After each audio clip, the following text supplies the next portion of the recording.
مواد لازم برای درست کردن قابلی پلو کابلی: 3 گیلاس برنج، 1 کیلو گوشت گوسفند، 1 عدد پیاز، 1 قاشق چایخوری زردچوبه، 800 گرم هویج، 1 گیلاس کشمش، 2/3 گیلاس بادام، نیم گیلاس خلال پسته، 1 قاشق ماستخوری نمک، 1 قاشق ماستخوری چهار مساله زیره، میخک، دالچین، ایل بزرگ، 1 گیلاس روغن. بریم که درست کنیم.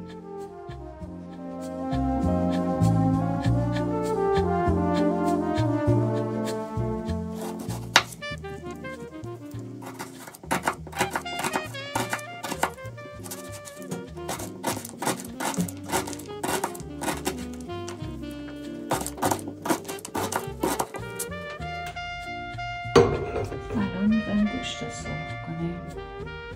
کم روغن ته دیگ میریزیم.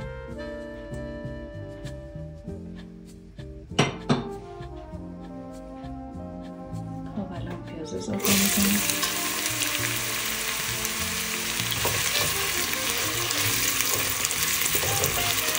پیاز که کم تفت خود نرم شد بعد گوشت اضافه میکنیم.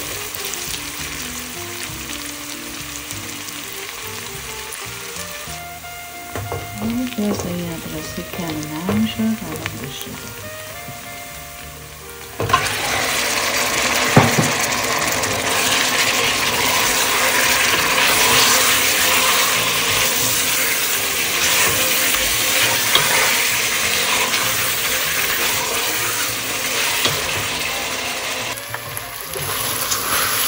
گوشت که به این مرحله رسید با پیاز سرخ شد، زردچوبه اضافه میکنم.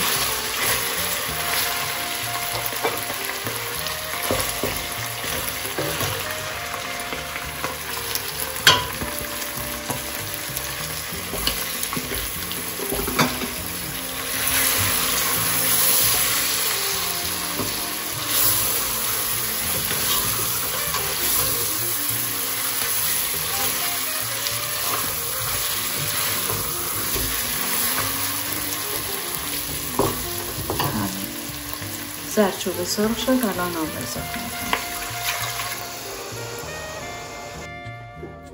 اضافه میکنیم تا سر گوشت آب بگیره.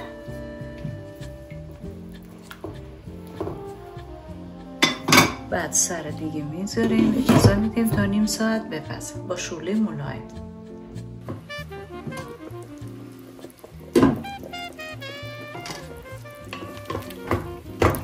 گوشت پخته دیگه.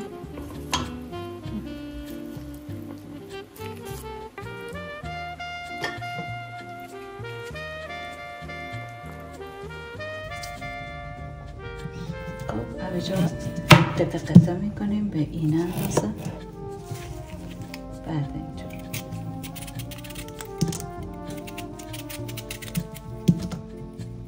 ورق جدایشون میکنیم. به این اندازه ورقش میکنیم. بعد خلالش میکنیم.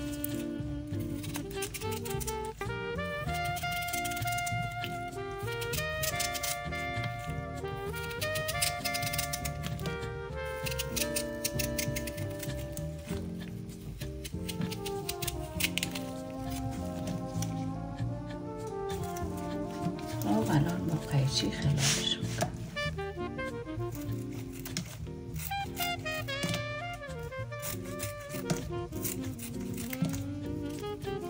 این از چاقو و تخته که راحت تر هم میشه. یک سامان میشه قیچی کنی. یعنی همش یه اندازه میشه.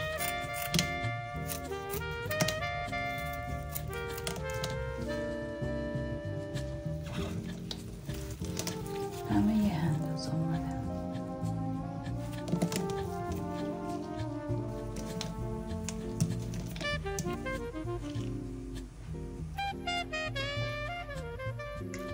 اضافه میکنیم. آب روغن که داغ شد هویج اضافه میکنیم.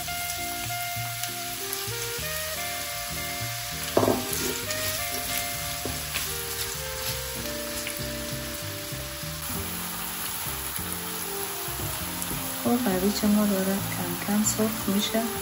باید شکر ببخشید که من در وقت معرفی مواد شکر رو معرفی نگفته بودم. الان شکر کاشت که اندازه 2 کاشف غذاخوری هم میزنیم.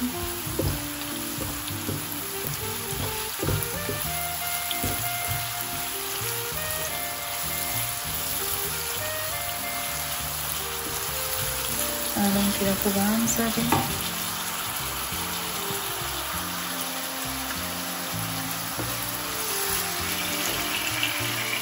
بادام میریم.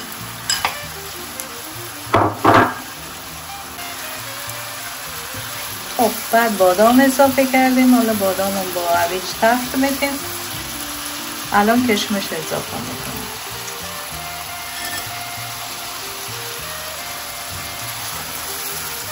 کشمش هم تفت میدیم.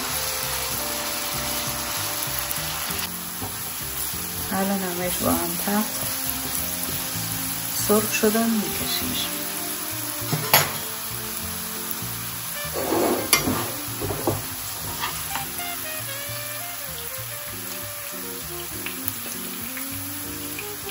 حالا پسته رو یه تفت کوچولو میدیم روی روغن برش میدیم.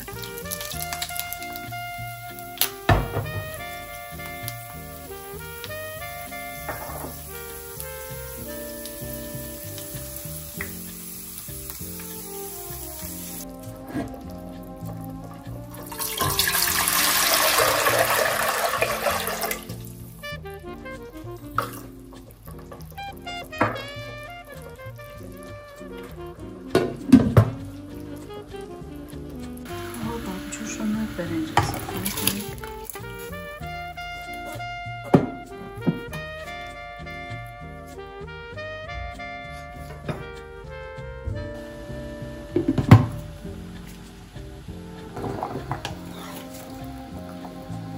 برنج که به این مرحله رسید صافش میکنیم.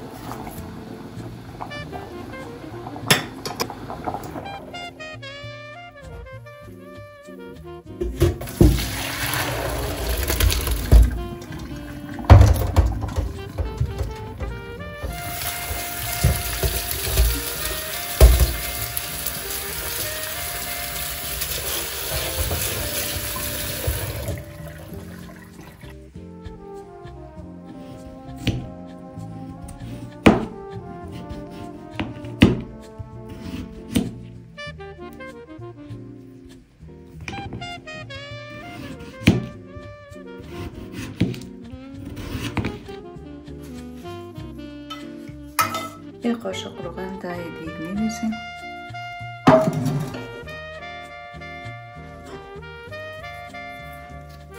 بعد سیب زمینی ها رو تهش میچینیم.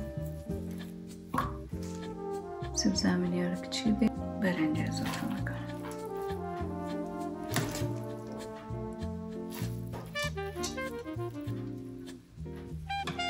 خب الان نوبت ادویه رسید. ادویه پاش میدیم روش.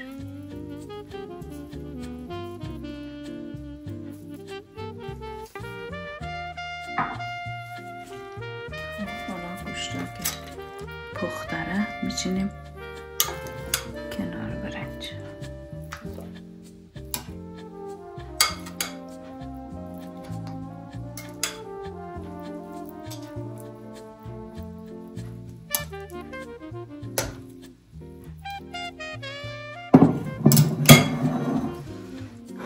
بعدش هویج میذاریم. با هویج و کشمش و بادام رو میذاریم توی این گوشش.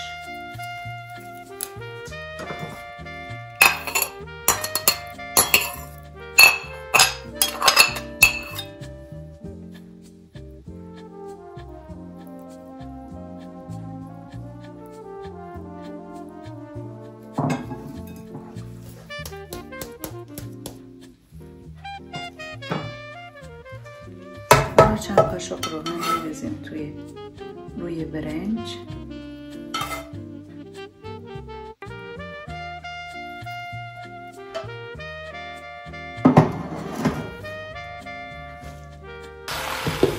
الان 3 دقیقه میذاریمش با شعله تند. بعد با شعله رو کم میکنیم.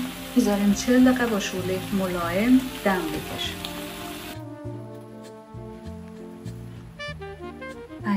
گذشت. الان شعله رو ملایم کردیم، دمکنی رو گذاشتیم تو سر دیگ، مدت 40 دقیقه دمش میدیم. قابلی پلو ما دم کشید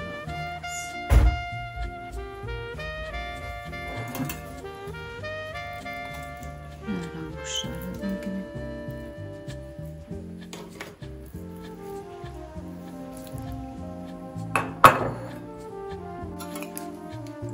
کشمش رو اویچه رو میبریم از روی برنج.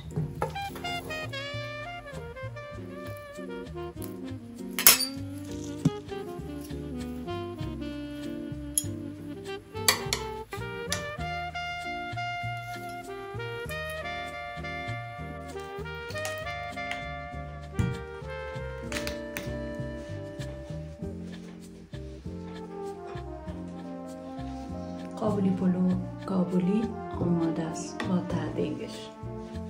بفرمایید نوش جان.